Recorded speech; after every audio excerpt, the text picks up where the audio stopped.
महाभारत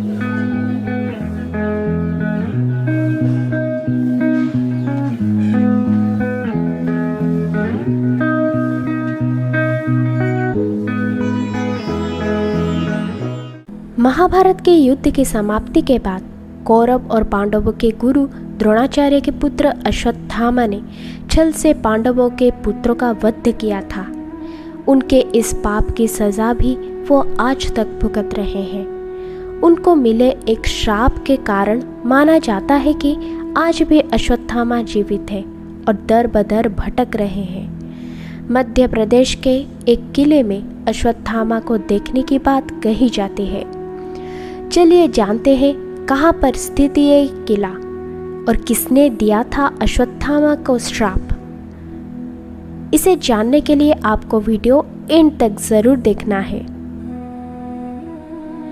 पौराणिक मान्यताओं में ये बताया गया है कि अपने पिता की मृत्यु का बदला लेने के लिए अश्वत्थामा को उनकी एक चूक भारी पड़ी और भगवान कृष्ण ने उन्हें युगों युगों तक धरती पर भटकते रहने का श्राप दे दिया।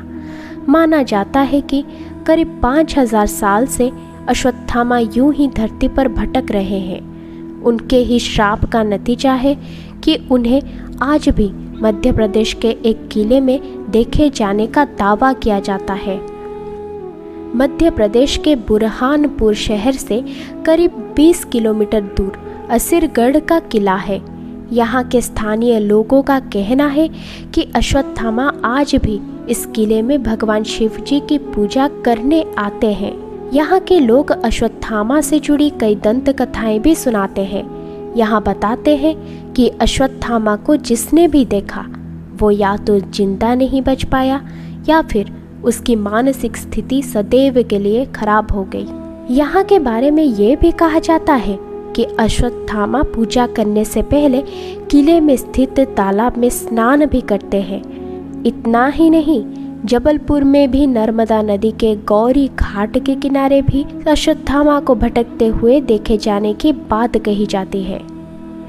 गौरी घाट के स्थानीय लोगों का कहना है कि यहाँ नदी किनारे भटकते हुए अश्वत्थामा अपने घाव से बह रहे खून को रोकने के लिए कभी कभी हल्दी और तेल मांगते हैं।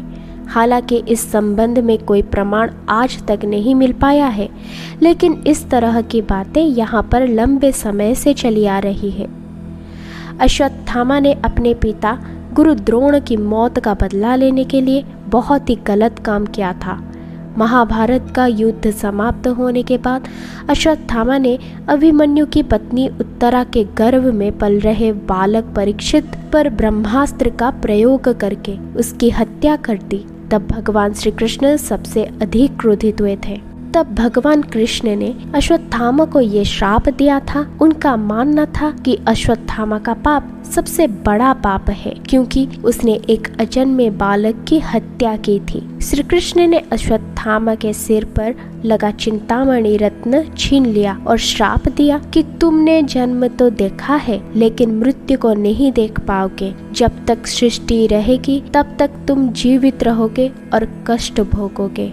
इस श्राप के बाद जब अश्वत्थामा असहनीय पीड़ा से गुजर रहे थे, उनके सर से खून और मवाद बह रहा था। वहीं उन्होंने श्री कृष्ण से क्षमा की गुहार लगाई। जब श्री कृष्ण ने उनसे कहा, भगवान शंकर की पूजा करके वहां से प्राप्त जल, तिलक और चंदन को यदि अपने सिर पर लगाओगे तो तुम्हें इस पीड़ा से राहत मिलेगा। तब से माना जाता है कि अश्वत्थामा ऐसे ही भटक रहे हैं। कहा जाता है कि अश्वत्थामा मध्य प्रदेश के बुरहानपुर जिले के असीरगढ़ किले के निवास करते हैं, जो कि खंडवा से लगभग 80 किलोमीटर दूर है। इस असीरगढ़ के किले में एक शिव मंदिर है, जिस पर प्रतिदिन सुबह ताजा फूल और गुलाल चढ़े हुए मिलते हैं, लेकिन आज तक कोई नहीं बता पाया कि ये गुलाल और फूल चढ़ाता कौन है। आसीरगढ़ के आसपास रहने वाले लोगों के अनुसार अक्सर लोगों के द्वारा एक व्यक्ति को देखा गया, जिसके शरीर की बनावट कुछ इस प्रकार है, जिसका कद लगभग 7.5 फीट की है और उसका शरीर और कपड़े पूरे रक्त में सने हुए, सर से मुंहवाद और खून निकलता है। लेकिन जो भी व्यक्ति ने इस प्रकार के व्यक्ति को देखा, वो या तो पागल हो गया या मृत्यु को प्राप्त हो गया। इसलिए रात के समय में असीरगढ़ के किले में जाना मना है। रात को इसके लिए बंद कर दिया जाता है और सुबह इसे खोला जाता है। यदि एक दो व्यक्तियों के द्वारा देखा होता तो हम यह मान सकते थे कि शायद ये एक कहानी है, लेकिन आज तक बहुत से लोगों ने अश्वत्थामा को देखा है, तो कहीं ना कहीं इस बात में थोड़ी बहुत सच्चाई हो सकती है। श्री कृष्ण के श्राप के कारण अश्वत्थामा अब कलयुग के अंत तक रहेंगे और जब कल्कि अवतार होंगे उनके साथ ही वे विलीन हो जाएंगे।